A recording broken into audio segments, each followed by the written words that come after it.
দেশকে বঞ্চিত করে বিদেশে গ্যাস রপ্তানির প্রক্রিয়া প্রতিহত করার ঘোষণা দিয়েছে তেল, গ্যাস, খনিজ সম্পদ ও বিদ্যুৎ বন্দর রক্ষা জাতীয় কমিটি।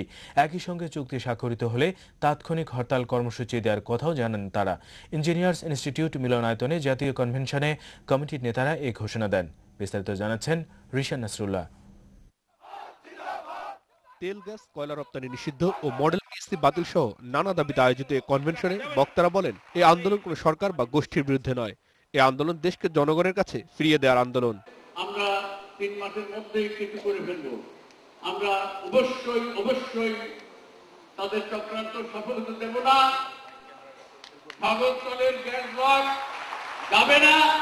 গ্যাস বা কয়লা রক্ষা শুধু নয়, এটা হচ্ছে উন্নয়ন দর্শনকে নতুনভাবে উপলব্ধি করার চেষ্টা। জনগণের এই বাংলাদেশকে জনগণের হাতে ফিরিয়ে আনার চেষ্টা। রপ্তানি যদি করে নাই হয়, তাহলে চুক্তির মধ্যে ধারার মধ্যে রপ্তানি ধারাটি কেন থাকবে? এই প্রশ্ন আমরা পার্লামেন্টে তুলেছি যে আজকে চুক্তির ঘোষণার মধ্যে যেখানে রপ্তানির ধারা আপনি রেখে দিচ্ছেন, সুযোগ আপনি রেখে দিচ্ছেন, সেখানে রপ্তানি করা হবে না, এই যুক্তি কিভাবে আজকে আসতে পারে?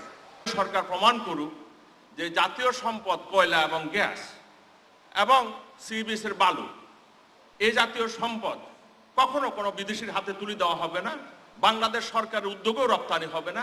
এই জাতীয় একটা আইন প্রণয়ন করুন। কনভেনশনে বিদ্যুৎ ও গ্যাস সংকট মোকাবেলায় মডেল পিএসসি চুক্তি কোনো কাজে আসবে না এমন মন্তব্য করে বক্তারা একে দেশের সম্পদ ধ্বংসের ষড়যন্ত্র হিসেবে অভিহিত করেন।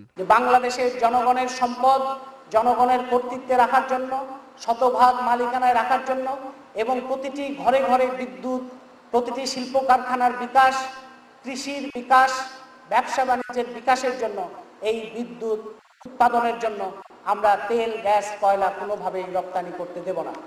আপনারা গিলটি কনসিয়াসনেসে ভুগছেন।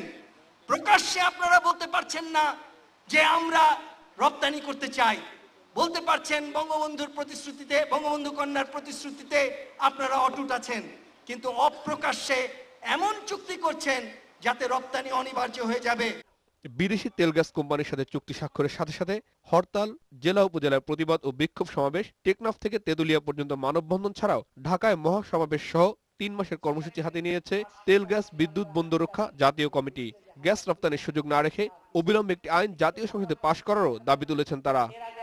রিশান নাসরুল্লাহ, দিগন্ত টেলিভিশন, ঢাকা।